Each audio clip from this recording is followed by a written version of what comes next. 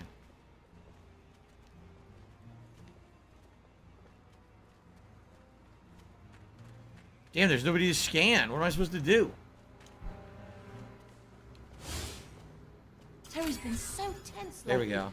And he only hangs around north of the canal when he's super worried. Ew. He wouldn't be worrying about How those good. KGB What do I agents do? trying to kill him, would he?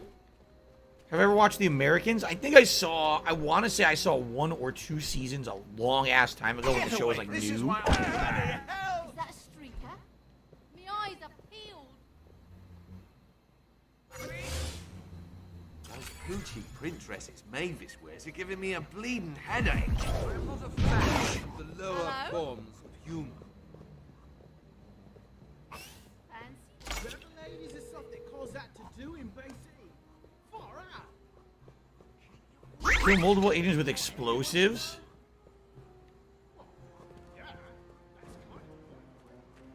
They want me to blow these guys up with explosives, but I actually disguise myself so they're not attacking me. Oh my god, I totally look like John Lennon almost.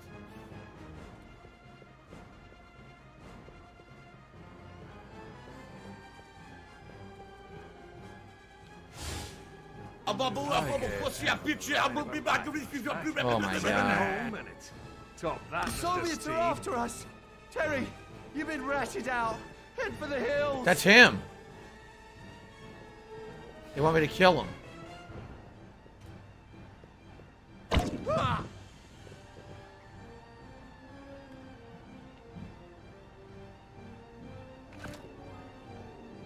I say, come out and cameo, What's wrong with you, Garen, eh? Damn, that was easy. I didn't do the optional objective, but I got that done real quick.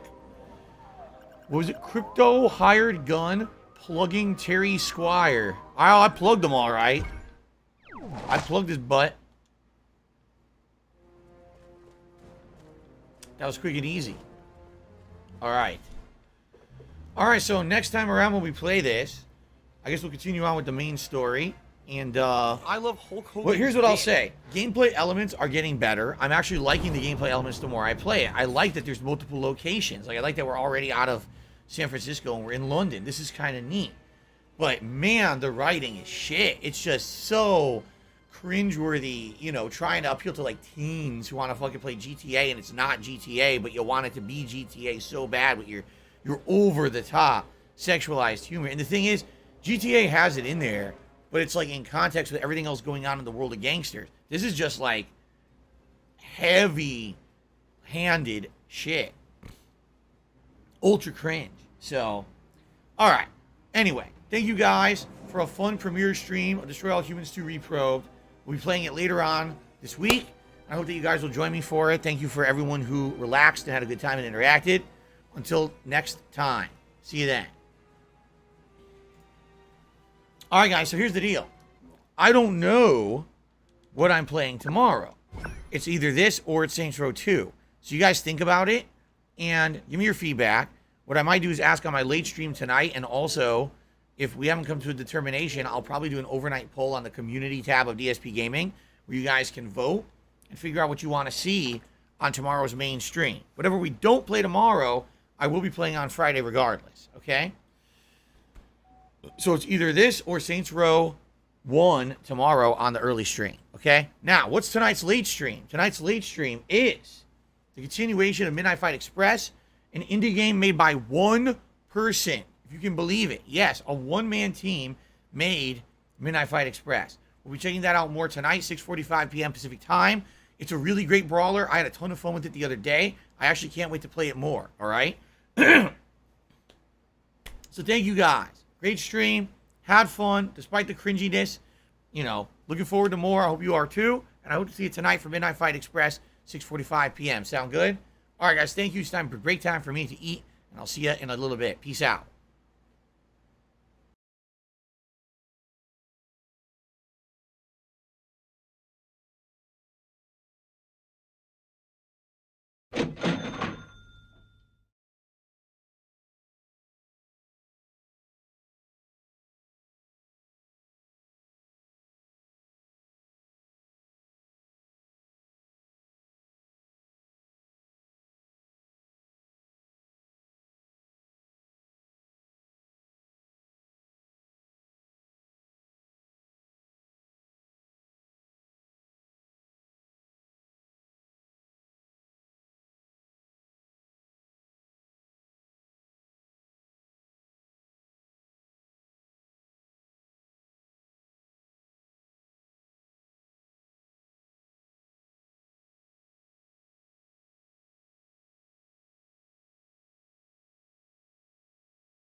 flames or fields of fire, I will be with you till the end of time, until the end of time.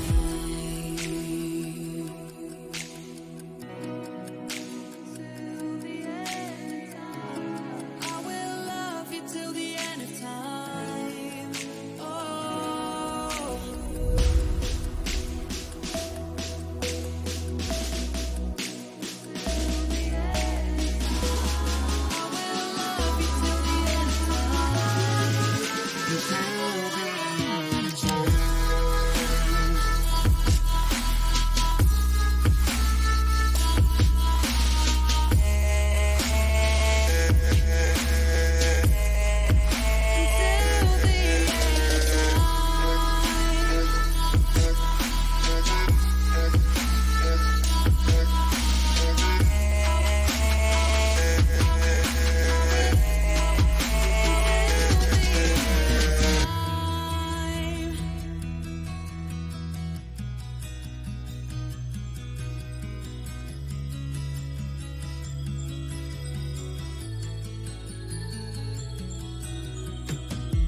Smile on your face has got me mesmerized. The touch of your hand, you got me paralyzed.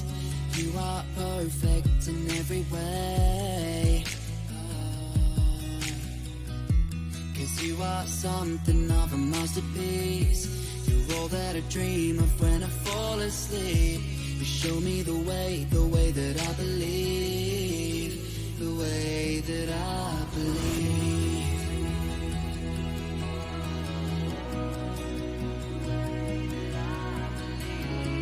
I will love you till the end of time. Oh.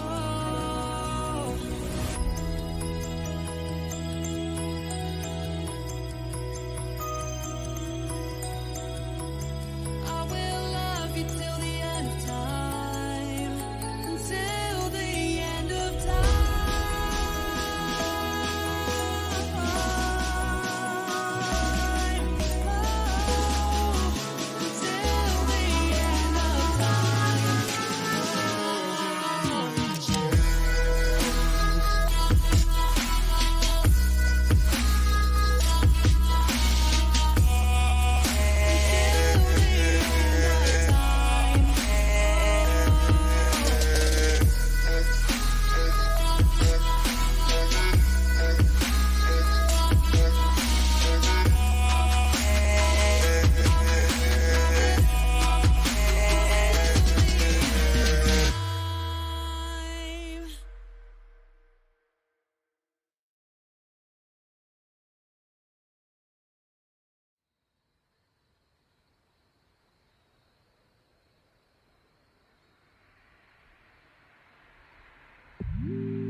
Move close, think fast, think slowly behind my eyes.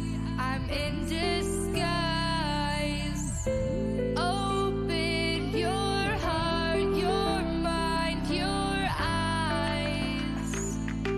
Deep inside, let's open up all the rules this time.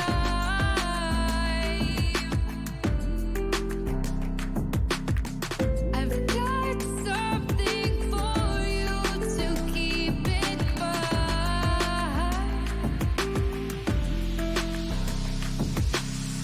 I remember back in those days when we used to play.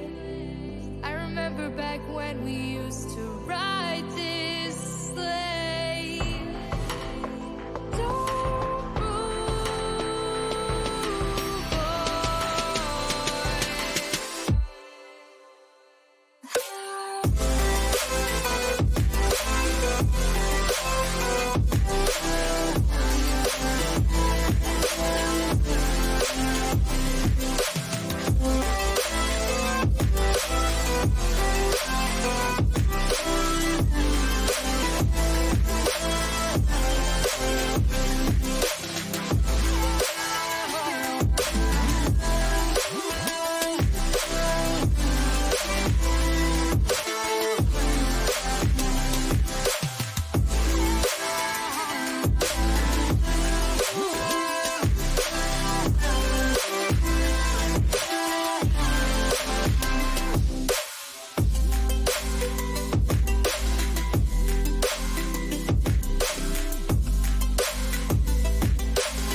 Take me down to leave me bitter.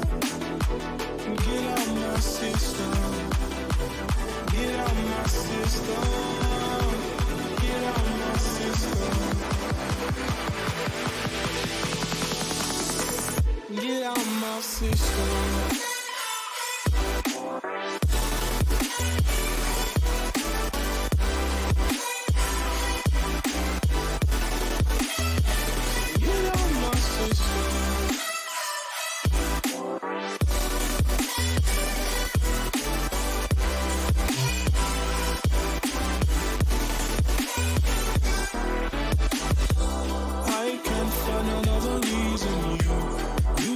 Tell me what the seasons do.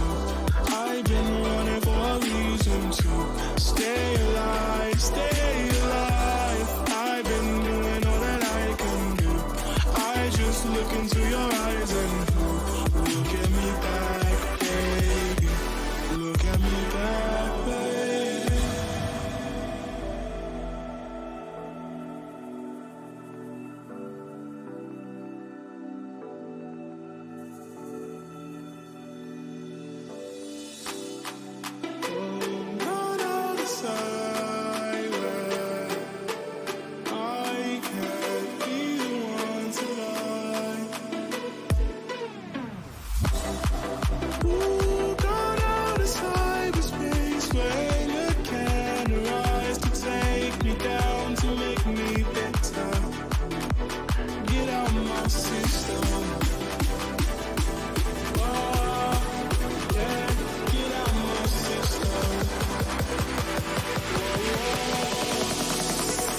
Get out my system.